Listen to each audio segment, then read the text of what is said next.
What's going on, y'all boys? Welcome back to another video, man. And today is day 200 of programming with Python. Well, actually today is day 210. I'm kind of late. I ain't gonna lie, I've been a little busy between starting to do more live streams. Like I've been live streaming lately with programming, cybersecurity, and soon bug bounty hunting with the program, with the vulnerability scanner that I'm making that's gonna have AI in it.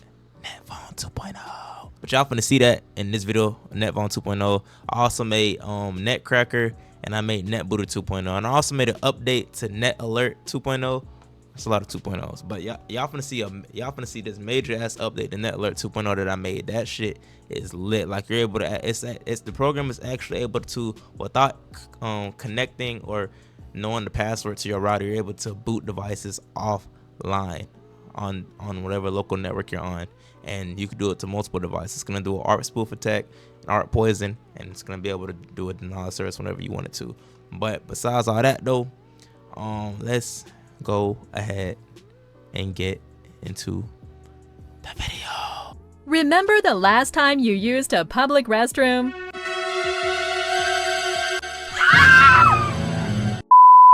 Alright, y'all boys, so I got NetAlert 2.0 loaded up, and I also got my phone here with me, and my phone is going to be the test dummy, and I'm going to show you guys that this program can launch a denial of service automatically on whatever target you want it to be. As long as you make a whitelist and that target is not within that whitelist, it will undergo a denial of service attack. So let me go and show you guys what's up though. Alright, y'all boys, so I currently got a video of Black Ops 2 loaded up on my phone. Y'all finna see it on this side of the screen, and I'm gonna go ahead and launch the attack so y'all can see that it works. So we're gonna tap option 1 and watch what happens.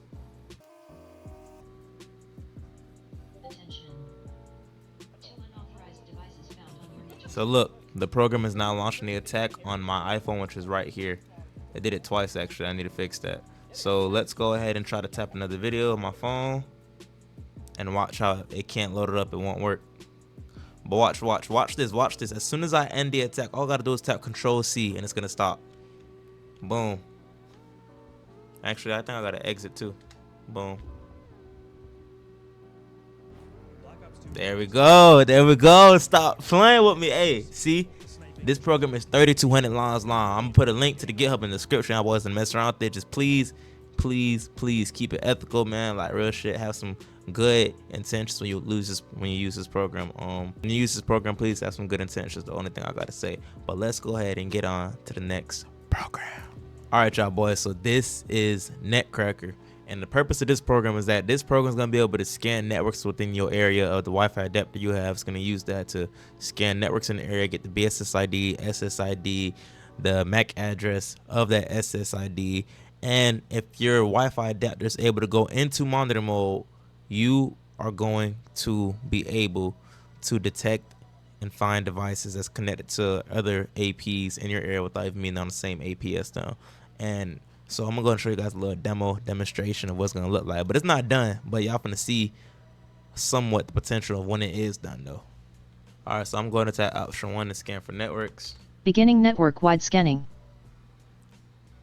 Hey, so this program is gonna automatically find APs in the area and de-authenticate any devices on those APs. I have found a total of 18 networks, sir. I will now begin to hack targeted networks. So now the program is gonna kick the devices off their networks. What's that?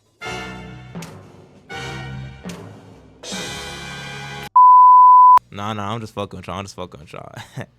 We is not de-authenticating no devices. Not yet. But anyways though, all of this ain't nothing too crazy for the moment. This is information that you can find just from looking on your bottom right corner of the screen, you know, the Wi-Fi settings.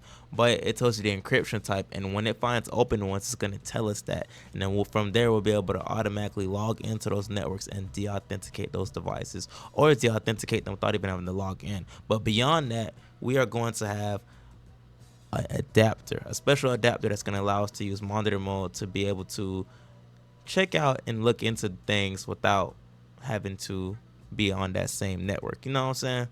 Here you are, sir. One Fratty Patty. But let me go and show you guys something real quick though. This is where all the results are saved, and this is a table view. So what we're gonna need to go into monitor mode is an adapter that supports it, and we got one right here. Y'all finna see me come out with a video soon about this. I'm gonna implement it into this program that's gonna allow me to use it. But I'm not done with the program yet. We finna come back to it. But y'all finna see a video real soon. I'm doing it with my friend, and we finna test it out on our own routers, and our own devices and all that, keeping it ethical and all that. But I'm gonna see y'all boys later with this video. Let's go ahead and get to the next program. Alright, so I don't know if any of y'all boys been watching my streams lately, or if y'all see my 12-hour stream, but basically this is NetBooter 2.0, and NetBooter 1.0 allowed us to create a packet with like an option of like 4 different protocols, but only like one of them worked, and basically just flood a target of our decision. And this program right here is 1,800 lines long, and it's gonna be its predecessor. And so let me go ahead and load up so you guys can see what it look like though. Connection status online. Welcome to NetBooter 2.0. So look, this is what it look like. So option 1 allows us to do a UDP flood, and it's actually pretty cool. I'm not gonna lie. It's not yet done, but option 2 will allow us to do a Smurf attack. So basically, we spoof our source IP, and we send a ping to each device that's on our local area network that's active, and those devices are gonna send that ICMP packet back to not us, but to the spoofed target, which is going to be, well, the spoofed source IP, which is going to be the target. And us doing that will allow us to effectively create a denial of service attack, a distributed denial of service attack. And then we have our attack log, which stores all the attacks we do. So if we go over here, see all the attacks, and if I tap 2, table view, you know what I'm saying? And so look, if we go to UDP flood, I'm gonna show you guys what it look like. So boom, so we're gonna copy this, and then we're gonna enter the port. We're gonna do 443 payload, gonna make it default. And then we do not want, actually, nah, I'm gonna show you guys what it look like. So boom, right?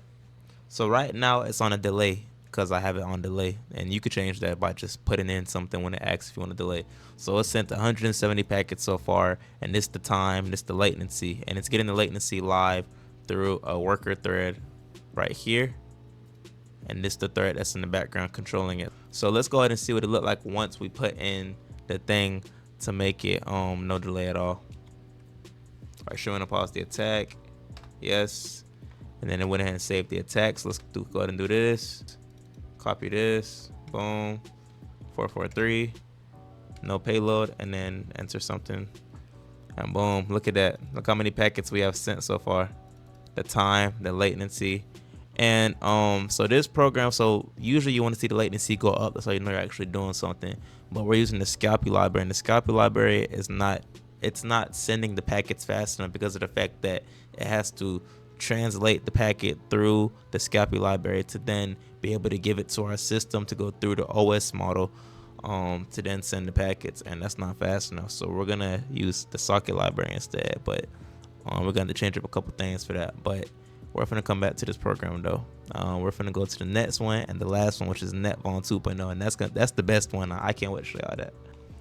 All right, I hope y'all boys been watching the streams, man, because the streams is where I've been programming most of the code for NetVuln 2.0. And basically, in this program, we're gonna be able to do a domain to IP resolution, which is basic, geo IP lookup, port scan. After the port scan, we got the service lookup. We're gonna be able to see open and filtered ports and closed ports. So we're separating filtered and closed. It's not gonna be like the first one. We're gonna know which one is filtered, closed, and open. On top of that, we're gonna find the version for each service, and we're gonna do a vulnerability lookup.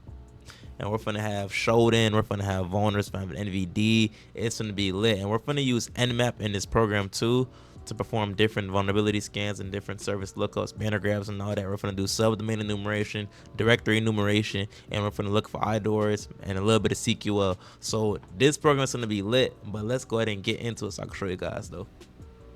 Connection status online. Welcome to NetVuln 2.0. All right, so I went ahead and went into PowerShell to load the script up, so because it's kind of a an information overload type of script, so it's better if we just open up our own separate window for it. So let's go ahead and tap 1, and we're gonna do this on nsmbar.com, so that way we don't have we'll do google.com. No, we'll do discord.com. That's what we'll do. Now beginning NetVuln scan. So look, we got our domain to IP resolution, geo lookup. It pulled my API key for it. We're doing a port successfully scan completed now. port scan. with the socket library. Now it's doing a subdomain enumeration scan, and it pulled a text file of 1,000 Successfully different completed subdomains. subdomain enumeration scan. Of 1,000 different subdomains to try, and honestly, it's pretty lit. So now it's doing a directory enumeration scan, and I also put it from a file with 1,000 different directory scans. And we have a couple of different files we could choose from. We have 1,000, one with 1,000 directories, 20,000, and 100,000. So we're using the lesser one. Now this directory scan kind of takes a little minute because I put the thread down. So he's using 250 threads. This one's using 500. And this one's using probably like 200. So we're gonna fast forward this part a little bit.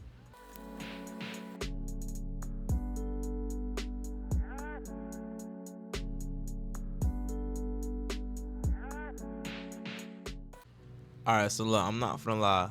I probably should have went with the better example in the Google.com, because Google usually gives me like 22 subdomains out of the 1,000 subdomain list that I have. And basically for each subdomain, it does a directory scan. So you feel me? So we found we found 3 subdomains, and each one got its own directory scan. And that directory scan is 1,000 directories that are scanning and seeing if it sends back a status code of 200. And that's basically how this one works. It's using the request library. And I'm not gonna lie, you do sometimes get a lot of false positives, which is why this one said found over 25 DIRs no longer output in the terminal, because sometimes out of the 1,000 directories, it gives me back 1,000 that's active, and that's simply not true. Sometimes I get redirects and it goes from a 503 or a 501 to a 200. So it's a lot of false positives that I gotta sit through and try to fix, but we will be fixing that, and I will be streaming when I do it. I'm probably gonna stream after this. It's like 10 p.m. at night, but I got back from work like 2 hours ago, and yeah. But let's go ahead and get on to the part where we feed the information to AI. ChatGPT said, "Now processing information, sir." Alright, so now, Based on the vulnerability scan results, the next best course of action would be as follows. 1. Patch management. Ensure that all services running on open ports are up to date with the latest security patches. This includes services such as SMTP. A few moments later. hey, but look, so that is basically the purpose of me having AI in this script. Basically, we're gonna aggregate all that data, put it together, and feed it to open AI. And we're finna, so when we find vulnerabilities, which is I haven't put in here yet, I have the code behind it for the vulnerabilities. It's right here. And see, we're finna do, these are the vulnerability scans with Nmap, and we're finna place it into here, right here, and we're gonna put it within this the command prompt using sub process.